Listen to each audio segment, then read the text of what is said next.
네, 안녕하십니까. 네, 저희 지금부터 창문여고 2학년의 중간고사 리뷰를 진행하고요. 그리고 기말은 어떻게 우리가 공부 방향을 잡을지에 대해서 간단한 설명회를 해보도록 하겠습니다. 네, 저는 윤준호 선생님이고요. 국어 강사입니다. 저는 고1, 2를 전담을 하고 있고, 특히 창문여고 고1, 고2는 제가 이제 전문으로 맡아서 하고 있어서 창문여고에 대한 경향을 제가 조금 자세하게 말씀드릴 수 있을 것 같습니다.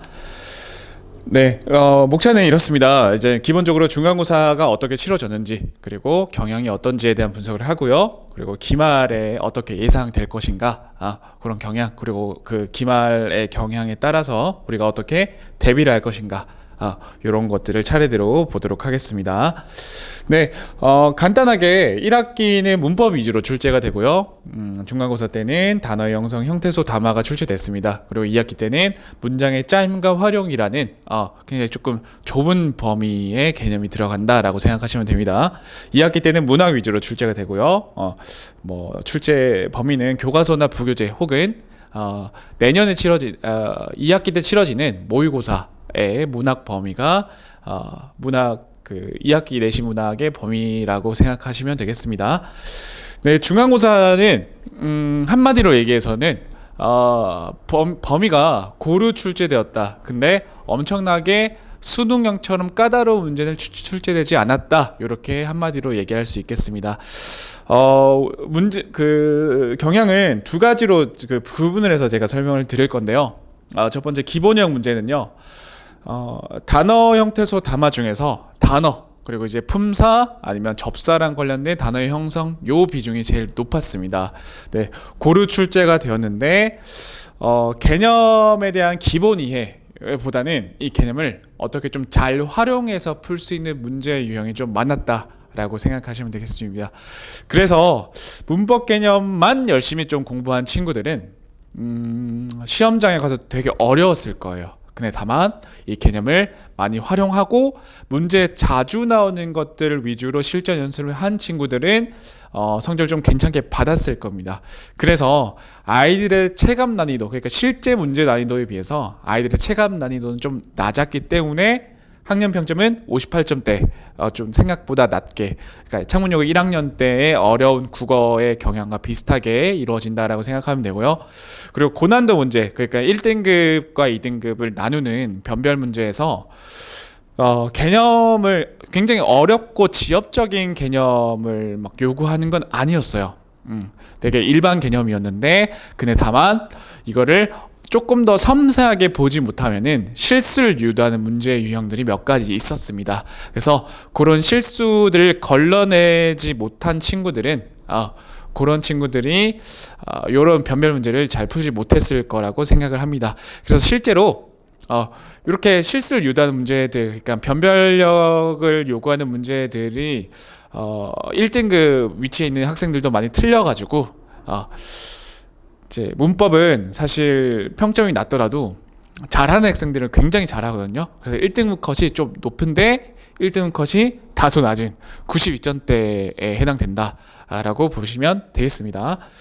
네, 그래서 구체적으로 기본형 문제가 어떻게 이루어진지 제가 예시를 쭉 하나 들어봤는데요. 자, 요거는 단어 품사 문법 개념과 관련된 문제입니다. 그래서 격조사가 붙어있으면 명사다. 이는 사람을 나타내는 명사로 쓰인다. 요건 제가 수업 때 조금 강조했던 내용이고요. 그리고 동사 형용사의 구별은 는을 넣어서 해결한다. 그리고 개, 도록, 수록은 활용을 해서 부사 역할을 하지만 품사는 바꾸지 않는다가 이제 단어 품사에서 제가 이제 수업할 때 가르쳤던 개념입니다. 이걸 그대로 조사가 붙어있기 때문에 명사다.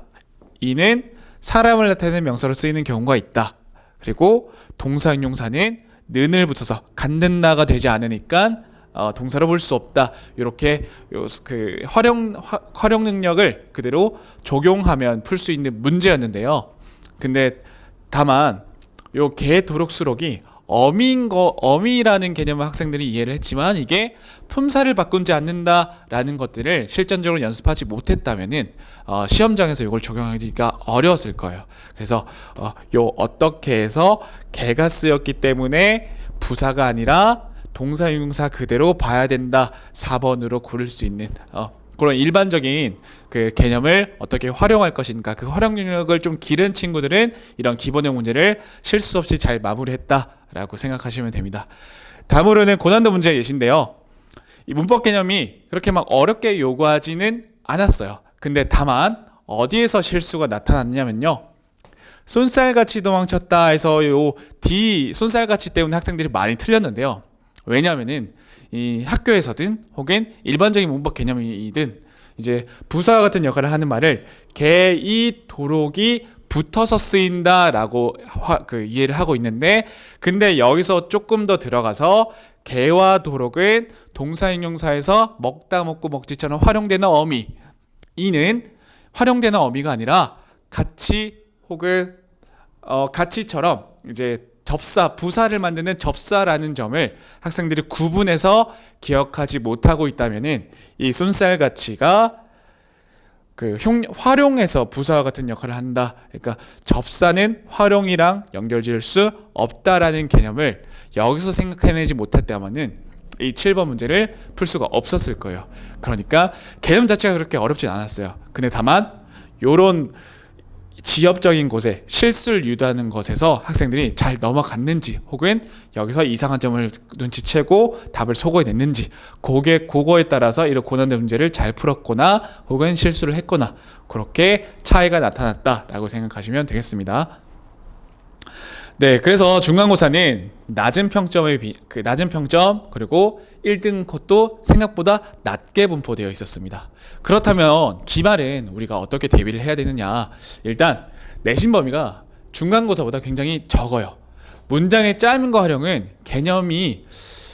개념만 좀 압축한다면은 한 3페이지, 4페이지 정도로 우리가 개념을 칠 수가 있거든요. 그래서 굉장히 적은 내신 범위임에도 불구하고 지금 현재 중간고사의 점수 분포들을 보니까 1등급 컷은 낮고 그리고 2등급과 3등급 컷 그 사이의 분포도가 굉장히 막 포집해 있습니다. 그렇기 때문에 아마 이번 기말 때는 문장의 짜임과 활용 적은 내신 개념을 변별을 주기 위해서 이런 변별력 문제가 굉장히 어려워질 것이라고 제가 예상을 하고 있습니다. 그렇기 때문에 가장 기본적으로 개념에 대해서 기본적으로 약간 지엽적인 것까지 내신형 그 개념 암기가 필요하고요. 그리고 나서 베이직 문제를 넘어서서 고3 또는 굉장히 어려운 EBS에 출제될 정도로 어려운 정도의 그런 내신형 혹은 수능형 문제, 문법 문제들을 풀어봐야 학생들이 이제 고루 변별력까지 해결할 수 있는 그런 방향이라고 보면 되겠습니다. 그래서 앞에 얘기했던 걸 제가 좀 풀어봤는데요. 높은 수준의 내신 개념 암기가 필요해요. 왜냐면은 내신 범위가 너무 좁기 때문에 이제는 1학기보다는 좀 더 미시적 이해, 각 정의와 개념까지도 암기를 해야 되는 그 정도의 이제 내신 암기를 요구한다라고 생각하면 되고요.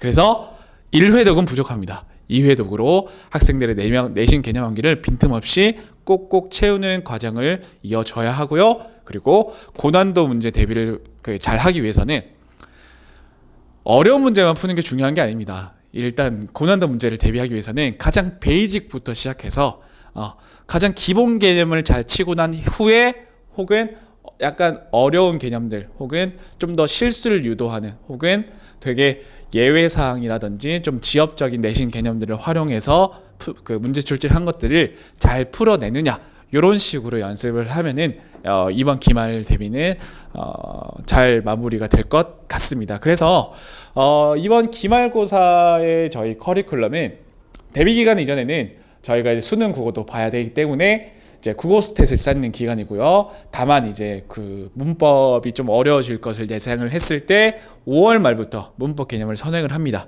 그리고 6월 둘째 주쯤에 이제 문법 개념을 한번 마무리를 하고요. 그때 그 6월 셋째 주부터 이제 문법 2회독을 시작하면서 학생들의 실전적 활용 능력까지 기르는 그런 기간이라고 생각하면 되겠습니다. 그래서 대비 기간 예전 때는 5월 말부터 문법 내신 대비를 시작하면서 문법 개념을 조금 더 꼼꼼하게 암기할 수 있도록 하고요. 이때는 학습관리 조교가 배정이 됩니다. 이제 학생들이 그날 배운 개념을 잘 이해하고 있는지 혹은 과제 달성도가 잘 되어 있는지 혹은 그 과제를 그냥 답만 찍고 있지는 않은지 이런 것들을 체크하는 학습관리 조교가 학생들과 개인적으로 소통하면서 마치 과외처럼 학생들의 이제 달성도를 조금 외부에서 이제 자극을 주면서 조금 높이는 방향이라고 생각하면 되고요.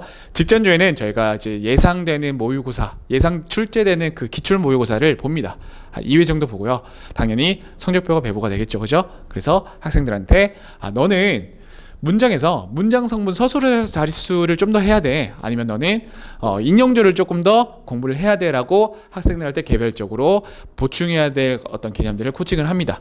그런 식으로 이제 학생들이 성적표를 받고 피드백을 받고 개인적으로 좀 공부 보충을 한 다음에 시험 직전주에 최종 점검을 하는데, 예전에는 저희가 이제 시험 직전주에는 모의고사를 봤거든요. 근데 이제 어느 정도 학생들이 좀 익숙해져 있고 문법 같은 경우는 이 직전주에는 문제풀이보다는 학생들의 빠진 개념을 채우는 게 중요해서 학생들의 내신 암기를 최종 확인하는 그런 기간이라고 생각하면 되겠습니다. 그래서 기간이 조금 모자라면은 학생들이 이제 남아서 계속해서 피드백을 받으면서 클리닉할 수 있도록 그런 식으로 이제 기말고사를 대비하는 커리큘럼을 이렇게 진행한다라고 생각하면 되겠습니다.